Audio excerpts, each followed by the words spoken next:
6 weeks after the funeral, Amelia returned to 472 Maple Lane, her mother's house, now technically hers. She opened the mailbox out of habit, expecting sympathy cards or a final utility bill. Buried under a pizza flyer was a thick envelope from a mortgage lender, addressed to occupant. She tore it open at the kitchen table, assuming it was junk. It wasn't. The statement was a cash-out refinance. Loan amount, $180,000. Signed by the borrower, Scott G. Thompson. Amelia's fingers went cold. Scott had no right to touch this house. My name has been on that deed since I was 23. Mom made sure of it. Scott doesn't get to cash out on my mother's death. He had stolen $180,000 of her inheritance, and he had done it without ever once asking. He's about to find out what happens when you steal from someone who paid attention. She stood up, the paper still in her hand. She wasn't going to cry. She was going to burn him down. In 2009, Barbara Collier sat in a hospital bed, a cancer scare cutting through her usual calm. She called her daughter in, and for once, her voice held no softness. Amelia, I am not risking this house. I want your name on the deed as a joint tenant with right of survivorship. When I die, it bypasses probate. It goes straight to you. Mom, you are going to be fine. We don't need to do this now. I need it done before I go under. No argument. This house is yours, and I don't want anyone taking it from you. The next afternoon, a notary came to the hospital room. Barbara signed in a weak hand, and Amelia's name went on the deed beside hers. This is your safety net, sweetheart. No matter what happens, no one can take this from you. 5 years later, Barbara beat the cancer and married Scott Thompson in a small ceremony on the back lawn of the very same house. She was happy, but she never removed Amelia from the deed. Whether she forgot or whether she trusted Scott less than she showed, the paper stayed exactly as it was. Mom never told Scott. She just let the documents sit in a drawer, unchanged, for over a decade. That single sheet of paper, signed in a hospital room in 2009, was about to become the most expensive mistake Scott Thompson ever made. The cancer returned in the summer of 2023, aggressive and fast. By autumn, Barbara was back in the same hospital, where she'd signed the deed 14 years earlier. Scott visited, but never for long. Amelia would find him in the hallway on his phone with the insurance company, asking about policy limits. He's already pricing it out.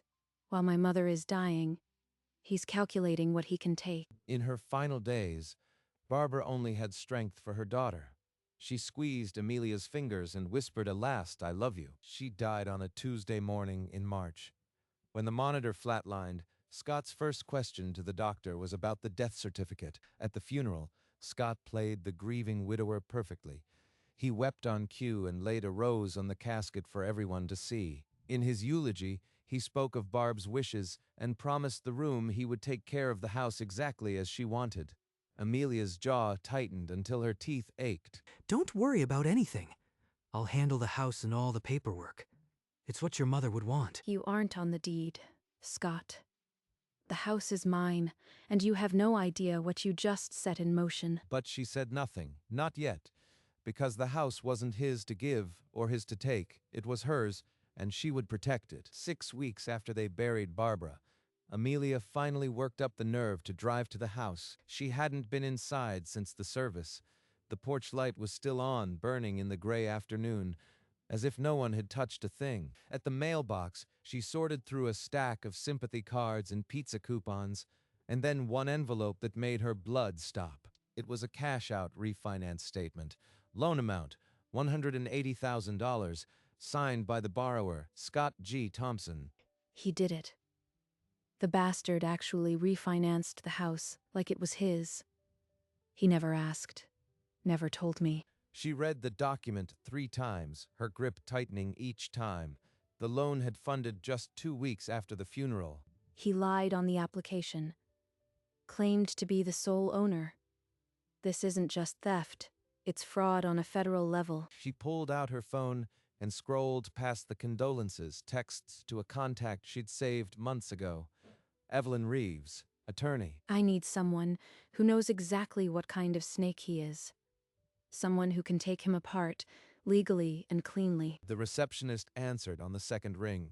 Amelia set the appointment for 9 o'clock the next morning. At 8:55 the next morning, Amelia stood in front of a glass and steel office building downtown, Reeves and Associates. Inside, Evelyn Reeves's office was all warm wood and leather. The woman herself sat behind a spotless desk, reading the refinance statement through tortoiseshell glasses. Joint tenancy with right of survivorship is absolute. The second your mother passed, the property went to you. Scott never had a claim. He signed an affidavit of sole ownership. Demonstrably false. This refinance is void. The lender has no valid lien. We file a quiet title action. It asks the court to declare you the sole owner and the bank's lien invalid. It's clean. At the same time, we send a notice of defective title to the lender. They'll have to sort it out with their title insurer. Do it. Whatever it takes. I want him held accountable. This is exactly what Mom wanted. She built a shield around this house, and now I'm using it. Evelyn's assistant brought in a retainer agreement. Amelia signed without hesitation, and the quiet title was officially underway. We'll file by Friday. Enjoy your weekend, because Scott's about to have a very bad Monday. That same Friday, Scott Thompson was at a dealership signing for a brand new pickup with a cashier's check. 15 miles on the odometer. This is my reward. He'd drained every dollar of equity Barbara built. To Scott, it was just a windfall. Cash out refi. 0 questions. The bank handed me the keys. Livin' the dream. His friends raised their glasses. No one asked about the stepdaughter or the deed. Amelia thinks she's got a claim. I told her I'd handle everything. She's too busy crying to notice. He ordered another round, paid with a crisp 100, and laughed about how easy it all was. But in Evelyn Reeves' office, a quiet title complaint already had Scott's name on the front page. He drove home that night, unaware that Monday would bring him a process server. He was sleeping on borrowed time in a house that was never his. Monday morning, a process server in a dark uniform walked up the driveway of 472 Maple Lane. He carried a thick manila envelope with a court seal. Scott answered in his bathrobe, coffee in hand. The server confirmed his name, then pressed the papers into his chest. The top page read, "Complaint to Quiet Title," listing Scott Thompson as defendant. Below it, a notice of defective title to the lender. What the hell is this? That little... She's suing me. He didn't finish reading. He grabbed his phone and dialed Amelia, his fingers shaking with fury. Are you out of your mind? You are ruining everything. Drop this lawsuit right now. Amelia was in her condo, stirring tea. She put the phone on speaker and set it on the counter. The house was never yours, Scott. It passed to me the moment Mom died. You committed fraud, and now you'll answer for it. He screamed something about family and loyalty, but she cut the call. The silence that followed was her first taste of justice. Mom would be proud. He's finally learning what the word deed actually means. Within 24 hours, Scott found himself in a strip mall law office, clutching the complaint like a poisoned letter. The attorney, a tired man in a rumpled suit, flipped through the deed and the lawsuit with grim efficiency. He told Scott that joint tenancy with right of survivorship is bulletproof. The property never went through probate, so there is no marital interest to claim. So what? I am just supposed to roll over? I lived there for 10 years. The lawyer set his pen down calmly. You can try to settle, but you signed a false affidavit. The best you can hope for is damage control. He's wrong. There has to be a way. Barb would have wanted me to keep the house. I am not paying her a dime. She's the one who abandoned her own mother. But by the time he stormed out, his bravado had cracked. The weight of the law settled on his shoulders. I am going to lose everything, aren't I? For the first time since Barbara's diagnosis, Scott was truly afraid. The notice of defective title landed on a claims adjuster's desk at Fidelity National Title Insurance. He opened the file and found the original title commitment. It was dated before Barbara's death. An oversight, the underwriter never pulled the updated deed search. The title company had insured a lien on property Scott didn't own. To cure the defect, Fidelity cut a check for $180,000 to the lender, making the bank whole, but their investigation had just begun. The adjuster flagged Scott's sworn affidavit, "I am the sole owner of the property," a statement that was demonstrably false, triggering the subrogation clause. 10 days later, a demand letter was drafted. Subject: immediate reimbursement of $180,000 for title insurance payment, addressed to Scott Thompson. Scott found it in his mailbox on a Thursday. No court seal this time, just a cold corporate letterhead and a number he understood instantly. The letter demanded payment in full within 30 days, or they would sue. The word fraud appeared 5 times. Scott's hands started shaking before he finished the second paragraph. 6 digits of debt and no way out. They're not just taking the house. They're coming for me. Every dollar. For the first time, Scott understood that the quiet title complaint was only the beginning. The real punishment was coming from a corporation with unlimited legal budget. Scott grabbed the phone and dialed the number on the letterhead. The claims agent repeated the same line 3 times: "Pay in full or face litigation." He hung up and drove straight to Amelia's condo, leaving the truck parked crooked across 2 spaces. He climbed the stairs 2 at a time and pounded on her door with the flat of his hand, the sound echoing down the hall. Amelia, open the door. We need to talk. You are destroying me over a piece of paper. Piece of paper you signed, Scott, swearing you were the sole owner. That's fraud. You stole $180,000 from my mother's house. Please, I'll pay you back somehow. Just drop the lawsuit. Don't let them take my truck, my savings. I am begging you. You should have thought about that before you decided my inheritance was your lottery ticket. You made this mess. Clean it up yourself. She would have wanted me to have something. I was her husband. The door clicked shut. Through the wood, Amelia's voice was flat. "She wanted me to have the house. It's in writing." Scott pressed his forehead to the doorframe for a long moment, then walked away. He was on his own. The title insurer didn't wait. A civil complaint was filed, and the judge signed an immediate asset freeze order. Scott opened his online banking statement. Every account showed a 0 balance and a pending lien. The formal freeze notice arrived by certified mail the next morning. Case number 24, CV -1189, referenced the fraud affidavit. That money was all I had left. The truck payment is due next week. Attached to the notice was a motion to attach all titled assets: the 2023 Ford pickup and a sedan, still under an equity line. The bank statement listed the pickup loan with a court lien flag. Repossession was imminent. A final letter from the bank arrived. Account suspension made permanent. No withdrawals permitted per court order. The month-end statement arrived. Negative balance, overdraft fees, and a permanent freeze marker across every line. Scott stared at the freeze notice. For the first time in his life, he had no access to his own money. The screen glowed. $0 available, every asset under court control.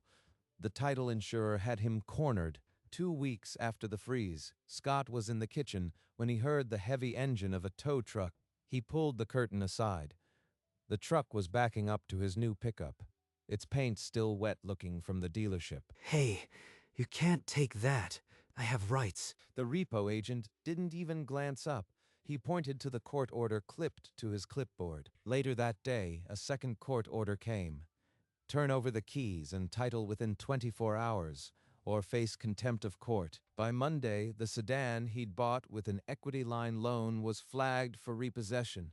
2 vehicles in 1 week. First, my savings. Now both cars. They're taking everything. Scott stood at the window, watching until the tow truck and his pickup disappeared around the corner. The garage was empty, the driveway marked with fresh oil stains where the pickup used to sit. He had no money, no car, and no way to fight. The walls were closing in. While Scott's world contracted, Amelia's quiet title hearing proceeded on a quiet Wednesday morning. No one showed to contest it. The judge reviewed the 2009 deed, the joint tenancy clause, and Scott's false affidavit. No response had been filed by the defendant. The order was signed 2 hours later. Fee simple title vested in Amelia alone, all liens extinguished. It's done. The court cleared your title. Scott's name is off everything. The house is yours, free and clear. Mom's safety net. It worked exactly the way she promised. Thank you, Evelyn, for everything. She walked out of Reeves and Associates with a stamped copy of the final judgment. The weight in her chest felt lighter for the first time in months. No one can take it from you, sweetheart. You kept your word, Mom. She drove past 472 Maple Lane on the way home. The house was still, the porch light off, but the legal truth was hers. Now she had to decide what came next. Sell it and build her own future, or let it sit as a monument. But that decision could wait one more day. A certified copy of the judgment landed on his doorstep. $180,000 plus $14,500 in legal fees. A wage garnishment order took 25% of every future paycheck until the debt was clear. 27 years. I'll be paying until I am dead. He sold his father's gold watch for $300. The coin collection brought another $250. Most of it went to cheap groceries, eating canned soup in the dark. He couldn't fathom how far he'd fallen. His credit report showed every account as charged off. No lender would extend $1. I can't even afford gas. How did it come to this? The bank recalled the personal loan for the pickup's equity. The garnishment swallowed that too. A final notice. His checking account was permanently closed after months of negative balances. He had nothing, not a single asset left. A certified letter from Reeves and Associates arrived 2 days later. The notice was blunt: vacate within 30 days or face eviction proceedings. After everything she said at the condo, I shouldn't be surprised. But actually seeing it in print still feels like a kick in the ribs. He didn't bother finding a lawyer. Instead, he pulled flattened boxes from the garage and started packing his clothes. Each item he touched felt like a reminder of Barbara: a wedding photo, a ceramic dish she'd painted. He left most behind. 3 blocks from the cemetery, he signed a month-to-month lease for a studio with peeling paint and a view of a repair shop. On Saturday, he packed a borrowed U-Haul with the few things that still felt like his. The house sat dark behind him. The studio had a single window facing east, toward the cemetery. He chose it for that reason. She's right there. Maybe if I stay close enough, it counts for something. The house stood empty for the first time in 40 years. The keys hung on a hook by the back door just as Barbara had left them. Amelia unlocked the front door and stepped inside. She hadn't yet decided what to do with the place, but it was finally quiet. Upstairs, in her mother's bedroom, the drawers still smelled of lavender. Amelia pulled open the top one, where Barbara kept her old jewelry box. Beneath a tangle of costume necklaces, she found an old greeting card, yellowed but still crisp. Her mother's handwriting was unmistakable. The front featured a watercolor rose. Inside, in faded blue ink, "This is your safety net, sweetheart. No one can take it from you." The day she gave me this, we were in that hospital room. I was so scared. But she was thinking about protecting me. All these years, she never forgot. Tucked inside the same box was a photograph from 2009. Barbara and Amelia, laughing on the back porch, the garden in full bloom behind them. She didn't just give me a house. She gave me a way out. A way to finally build my own life without fear. She spent the afternoon sorting through her mother's things, saving the card and a handful of photos, but leaving the rest for an estate sale. Okay, Mom. You built me a fortress. Now I am going to use it to launch my life. I am putting the house on the market. The next morning, she called a realtor and ordered a for sale sign. The house that had been her anchor was about to become her launch pad. This isn't goodbye. This is hello to the rest of my life. The open house drew a crowd, families measuring countertops, a young couple arguing about the wallpaper. But by Tuesday, 5 offers lay on the realtor's desk. The highest bid came in at $610,000. Amelia accepted it immediately. 10 days later, she sat across from Evelyn and a closing agent in a sterile conference room, a pen in her hand. One by one, she signed the deed transfer, the tax forms, the title affidavit. Each stroke felt like untying a knot. I never imagined selling this house, but Mom made it a safety net, not a museum piece. The agent slid a cashier's check for $610,000 across the polished wood table. $610,000. That's more than Mom paid for it 30 years ago. Outside, the realtor replaced the for sale sign with a sold rider, the wind flipping the corner. Amelia stood on the lawn, one hand resting on the metal post, the house behind her looking the same as always. Goodbye. 472 Maple Lane. You did exactly what Mom promised. The first check Amelia wrote after the sale was to her own mortgage lender, $140,000, and with one signature, she was debt-free. The next morning, she opened her laptop and clicked submit on a graduate school application she had drafted and abandoned years ago. A week later, a thick envelope arrived from the university. The word congratulations was printed across the top. Mom always said I had more potential than a desk job. Now, I finally get to prove her right. She also donated $10,000 to a cancer charity with a handwritten note in memory of Barbara Thompson because she believed in safety nets. With the remaining proceeds, she bought a modest condo downtown with a view of the city lights and a small balcony for morning coffee. On the first day of classes, she walked across the quad with a brand new backpack, surrounded by students half her age, feeling like she finally belonged. I am not just surviving anymore. I am building something that is completely and utterly mine. She framed the acceptance letter and placed it on her new desk next to the photograph of her and Barbara from 2009. For the first time in years, Amelia felt like her life was her own, and it was only just beginning. One Thursday afternoon, Scott walked the 3 blocks to the cemetery, carrying a handful of wilting carnations. I am sorry, Barb. I messed everything up.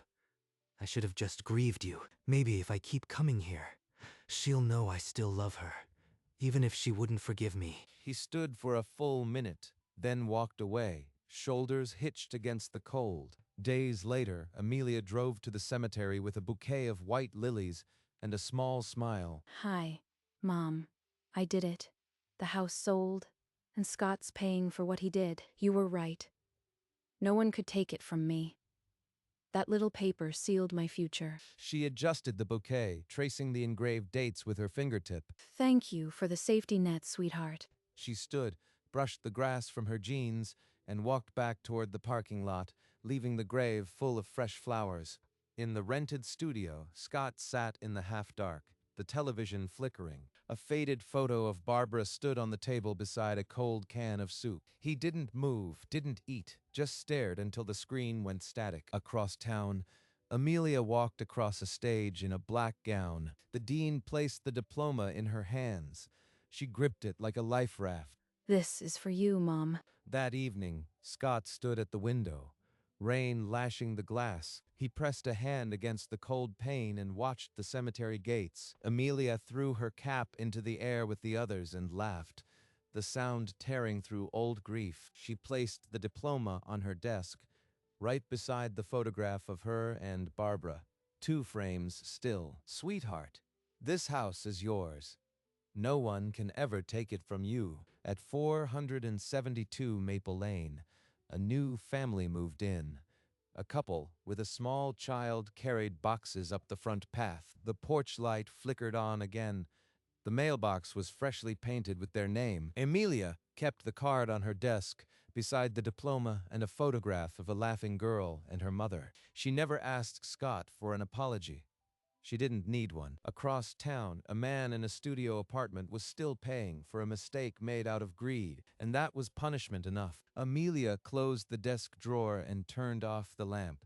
She walked into the rest of her life. The house on Maple Lane stood with its lights on, a new story unfolding inside, based on a true story. In the end, The house at 472 Maple Lane was more than brick and mortar. It was a safety net, woven from a mother's foresight and signed with a shaky hand in a hospital room. Amelia paid off her mortgage, earned her degree, and built a life that was entirely her own. Scott Thompson stayed in that cramped studio, his paycheck slashed every week by the title insurer's judgment. A quarter of every dollar he earned still went to the fraud he committed, a debt that would follow him for decades. But Amelia didn't think about him anymore.